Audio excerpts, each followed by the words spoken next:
Hello everyone, I'm Teresa Miller and welcome to Writing Out Loud. My guest today is Dr. Francine Ringold, who's the editor and champion of Nimrod magazine and also an accomplished poet. Thanks for being with us today, Fran. Well, thank you for having me.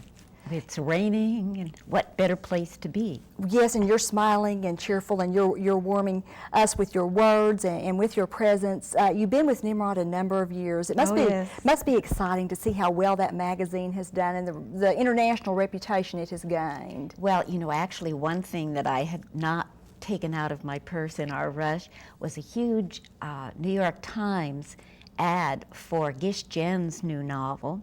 And she was one of our award winners. We love to follow them and through the years, and there have been so many, so we are pleased about that. Oh, it's got to be very gratifying for you. And the new issue of Nimrod focuses on the city. Yes, it does. And the city in theory and as it has affected people through their poetry and short fiction. In fact, there is a really wonderful piece by Philomena Hollingsworth, who is a Tulsan, on the Oklahoma City tragedy. She lost her sister in that bombing, and it is amazing how she wove memoir and fiction. It's a great piece. Fran, I wonder, you balance so many different things. You're active with your family, you teach. When you edit a magazine, are you the writer who edits, or are you an editor who just happens to write? Which dominates for you? Well, I think, you know, when I edit the magazine, I am the editor who writes, and I hope that I have appreciation for the problems that people have and a sensitivity towards their voice, respecting their voice, and suggesting any revisions in a very delicate way because it is their work. So in a sense, I'm bringing that writer's experience to the editing, but it's all of that busy work that editing involves that you like to feel that you can drop a little bit when you do your own work and enter another place. Do you feel that the fact that you're a writer also helps you with your teaching?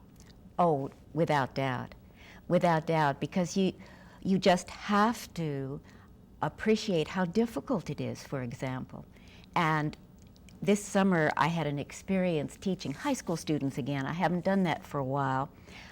TU has a new program for high school students in the summer.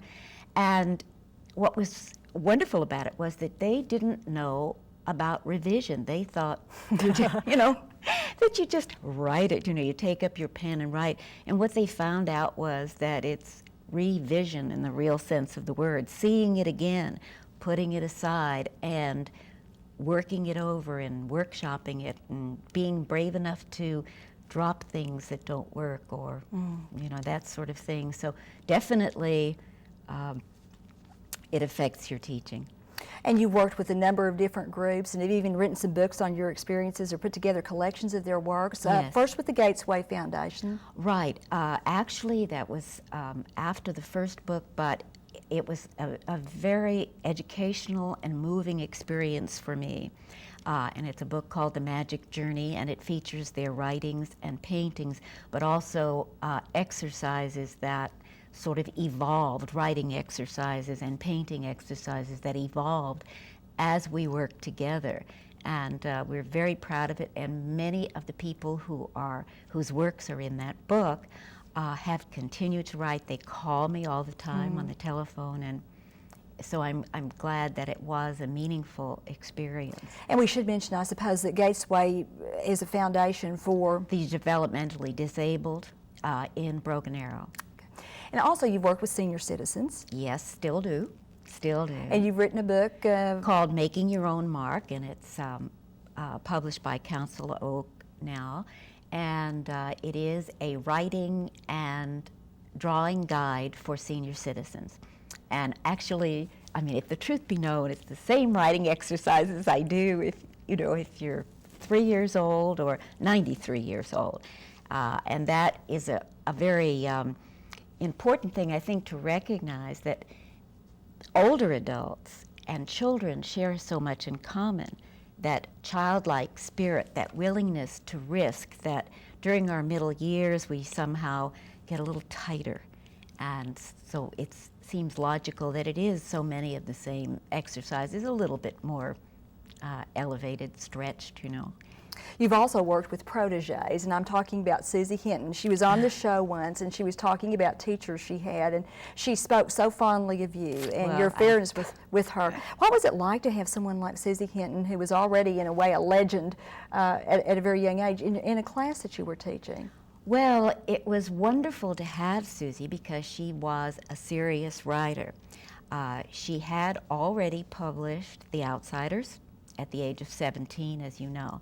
But she had not published anything else, and she was very much in despair. I hope I'm not speaking out of turn, but she had, you know, what is commonly known as writer's block, and she said, it's just awful because everyone's always asking me, what am I writing now? And so I said, well, don't worry about it. You know, this happens to everyone. That's the only thing I've ever done for Susie. I just said, don't worry about it. And just tell him you're writing your next great novel. And she wrote a number of short stories in my class, which one of them turned out to be Rumblefish, which of course then turned into a movie as well, and Tex. So, you know, we feel kind of proud. And I got to be in the movie of Tex. I didn't know that. Oh, I'm a movie star. Well, congratulations, among all the other things. You know, and you do so many different things, Fran, and we used to think, and at least women poets used to be portrayed as reclusive. Do you think the fact that you're involved in so many things helps make you a better writer? Well, I think so, although it makes me not as productive a writer. I mean, I don't know how good a writer I am anyway, but certainly it gives me more experiences to write from, and I am very influenced by people, very much attached to people, and I'm fortunate in doing a variety of things that I meet so many people and learn to be fond of so many people. Are you good at editing your own work? Well, actually, I do edit my own work. I do take my own advice in this case, and that is I put it aside after I first write it. And one thing about putting out a book that I used to read stories about Yeats, for example, that he edited his collected works at the age of 93 and gathered together all, this huge volume and revised every poem again. And I think when you know that you're going to be published, you revise again. But even as it's, as you're working on it, if you set it aside, then you come to it fresh, after 2 weeks, 2 months, 2 years sometimes. Mm-hmm. And you see things and you say, how could I have left that in? That's awful, and revise again. Although I will say that once in a while, my husband, who is also a poet, Manly Johnson, has read my work and suggested revisions, which have been very helpful. You recently won the Oklahoma Book Award for The Trouble with Voices, a collection of poetry. And when that announcement was made, all these cheers came up, and you must have felt very gratified. Well, I felt very good. It was sort of a jury of one's peers, people who are interested in books, and I thought the competition was good, and so I was very pleased. Yeah. Fran, do you think that there's a lot more support for the arts, and particularly poetry, among the general population than what we're hearing in political forums right now? Well, there is a lot more support, I think, from readers and writers. More people are writing. I truly believe that, but I don't think there's a lot more support in terms of money. And now that we are there, certainly Nimrod, which for 40 years, this is our 40th anniversary, has been supporting writers, discovering writers. We hope preserving our literature and building it. We need help. The NEA this year gave 14 grants instead of several hundred. That's a lot. And it's scary, isn't it? It's terrifying. It's terrifying. Postage is enormous. Just enormous. And the money, it's more than, money becomes a symbolic gesture as well, doesn't it? When we Yes, fund it things, does. it's a commitment of the spirit as well as Right. funds. Every writer, it seems to me, in Oklahoma should have a subscription. It's $15 for 2 issues of 160 pages each. That's a bargain. And we're just delighted with that. And certainly any amount more than that is also extremely helpful. I love the title of this collection of poetry, The Trouble with Voices. And of course, that's the title of one of the poems in the collection. When you write a poem, do you know the title ahead of time, or does the title come to you later? Usually the title comes later. Once in a while, it comes beforehand. Carson McCullers was one of my favorite writers, and she was a fine essayist and novelist, did a little poetry. And she once said that she knew as a writer it was important to work very hard, but she also knew that that was not enough. There has to come a moment of caprice, if you will. I think she actually called it a divine collusion, when things come together. Would you agree with that? Oh, yes, I do. Absolutely. You know, sometimes it's in the middle of the night. That can be inconvenient, can't it? Sometimes it's when you're listening to someone else's lecture, you know, which is sort of embarrassing, but they don't really know. You think you're taking notes, and it can be at very odd moments where, that's why it's such a good idea to keep what I call a doodle book. I think if you call it a journal, that sort of makes it seem so much more dignified than it is. At least mine is not dignified. It looks like a mess. And you just jot down, phrases that you overhear or thoughts that you have. And at some point, you know, you can almost like flutter the pages and they come together. But that moment of coming together, you have to respect it, I think, because if you don't and say, excuse me, I have to go to the restroom or something, take your pen and pencil with you, it's lost. Something else I wondered about, when you're putting together a collection of poetry, and obviously you want the poems to be just right, and that has to come, and we have to have this special moment or those special moments. But is there an art to the sequence of the poems? Is there a special lot of planning that has to go, they have to be in just the right order? Well, I think it certainly helps that for the reader, and you know, that's what I do as an editor with Nimrod, and I tried to do that with my own work as well. And I also had the help of Eleanor Carmack, who is the artist who did the wonderful calligraphs in the book. And they're just beautiful. And she made these wonderful images that combined images in each section. So there's one for each section. And that also, you know, brought those sections together. We hear a lot of talk anymore, Fran, particularly when we're talking about female poets, about female muses. Have there been, in thinking of female muses for you, any women poets from past generations who particularly inspired you or have been muses for you? Very interesting. I would say that there have been poets who have been muses for me. Not necessarily women poets, though certainly Denise Levertov, this is not very far back, she's still alive, was a great influence. But also male poets. Stanley Kunitz was a great influence. W.S. Merwin, just any number. Yeats certainly was a big influence. William Stafford. And so that there were any number of writers, male and female, who were a great influence on me.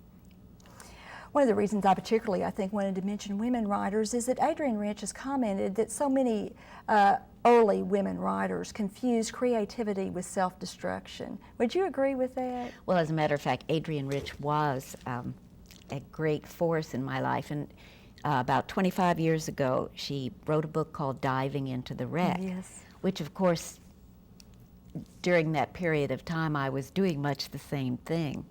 And the fact that she was able to get some positive images and experiences out of diving into the wreck was very, very important for me. So creativity, even within negative situations, that you can create and rise above. It's a tool.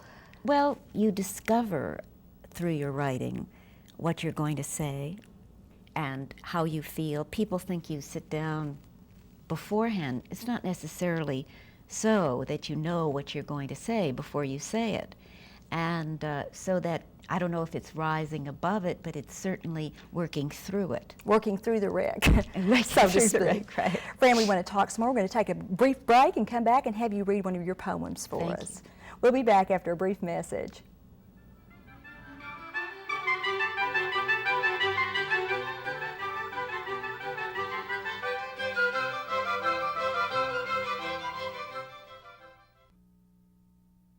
This is an RSU-TV Encore presentation of Writing Out Loud.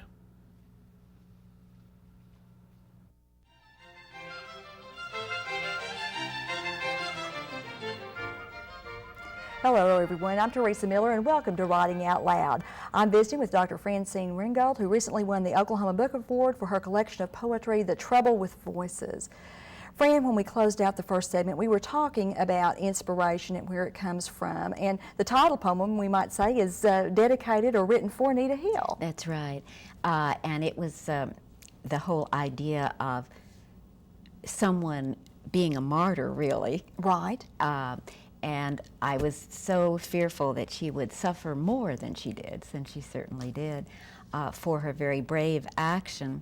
And so that all came together with other images of female martyrs, St. Joan, Clare, and who heard voices, promising voices, but and who that told them that they were the chosen ones, right. The ones that had to make the sacrifice. And so that's where it came from. And my husband was smart enough to say, well, why don't you make that the title? And that's a line in the poem, The Trouble with Voices. Mm-hmm. And it has a haunting quality, I think. Mm-hmm. And there are other poems that rise from situations. You wrote a beautiful poem on Mighty City in response to... Right, to the Oklahoma City bombing, and the fact that we build out of the remains of a culture and the fragments of a culture, we rebuild again. That's the basic idea of that poem. And then also poems arising out of place, Eureka Springs. Yes. I enjoyed that enormously. And we were talking during the break about Adrienne Richmore. We're both fans of hers, and she talks about the spirit of place in her book, The Wild Patience That Has Taken Me This Far. Do you believe in a spirit of place? Is there such a thing? Oh, I definitely think there is such a thing, and I think writers have to grab onto the place that they are writing from, whether it is an internal place or a physical place. And the physical place, however, also gives us names of things, mm-hmm. and names are so important for a writer. Denise Levertov is one who talks mm-hmm. very strongly about that. And so that we have another vocabulary through the place. I also know that your career has been influenced a great deal by the early loss of your mother, and yes. I can speak to that because I lost my mother at an early age, and I feel like that's been a defining part of my career. Has that, of course, influenced this book enormously? Definitely. So the two key poems were poems about her, and then, of course, the picture on the cover, everyone says, you don't look the same. Well, it's not me. It is my mother. Actually, it's a picture on her wedding day, and I sort of glanced over for a moment during the break and noticed that we were sitting the same way, right. with our legs crossed, and she had very long legs, and suddenly it occurred to me. So I do feel that the book is dedicated to her. What a wonderful tribute mm-hmm. to her and in your search for her. There's a poem that I wanted you to share with us, and How the Petals Seem the Same. I love the title. Would you read that for us? Yes, and I suppose the title and one of the basic images came because of all the flowers that came after she died when I was 9. And of course, I don't really care for these flowers anymore. I don't even want to mention them. I understand. In the field, there where the shadows of iris bloom, my mother sings with the iris, her voice the color of deep purple, her songs the silk of their long tongues. She makes the night sleep all day in the stem of the iris, the ones they plant in the ground with flower seeds in spring, the ones they give to daughters in the bloom of night. What a haunting last line, in the bloom of night. And all of us who've lost mothers can certainly relate to that. Yes, you know, as I was reading it, and I was thinking, you asked me the question about women poets, and so many came into my mind, and certainly Lucille Clifton, who is coming here on October 25th for the Nimrod Awards workshop, was a great influence. And she has a poem called Ordinary Woman, in which she talks about her mother and I've built daughters for you. Out of it's a wonderful poem. When you were writing that poem, How the Petals Seem the Same, did you know at what point it worked for you? Did it just suddenly something click and you think to yourself, the poem's finished now? Yes, this poem was one of the few that just almost like came out. I actually was at a workshop, and we were doing some collaborative writing, and different images went back and forth, and it just really worked, and I changed very little. You read your poetry very well. I wonder, when you write poems, do you write with your mind's ear? Do you actually hear them being read? I don't know if I hear. I do feel it's very important to read your poems aloud and to read them for yourself. And I do a lot of listening as I'm writing, so that the sound is very important. The sound influences the rhythm, after all. So it's not just the images, the visual images, but the sound images and the kinetic images, whatever. Are there certain things that for one reason or another just can't be written about? For example, I have a student, very talented, has published a number of poems, and she would love to write a poem about her grandfather, and he's touched her deeply, but for some reason or another she can't. Do you have certain emotions, things that touch you deeply, that you can't find a poem for? Oh, absolutely. And I think that those things, usually eventually you do write about them, but I think you cannot force them. And that's just the way it is. And sometimes, of course, by not knowing what you're doing, which I strongly advise, you are able to write about subjects that you didn't think you were able to do through using exercises, for example, that are not directed or seem to be directed, and before you know it, there you have written about a subject that you wished you could have written about it if you've thought about it consciously, but it emerges. And Fran, you're also a playwright. We should mention that. I believe you're working on a play right now. Is Yes, that correct? I am. And I may never get it written, however. That's because you're so busy that we figured out what's causing this. It's also because I'm facing a point in this play where I got through a whole lot of things, and I'm not sure where I'm going, and I'm having to rethink a lot of it. You know, I've noticed that there's so many poets who are also playwrights. Is there a natural connection between those two forms? Well, perhaps it's exactly what you were just asking me about. I mean, I do listen to voices. That's why the title worked so well for me of this book. And there are a lot of voices in the book, different people, Aunt Vinnie, as you mentioned, Anita. And so you have to be fascinated by the way people speak, the different ways people speak.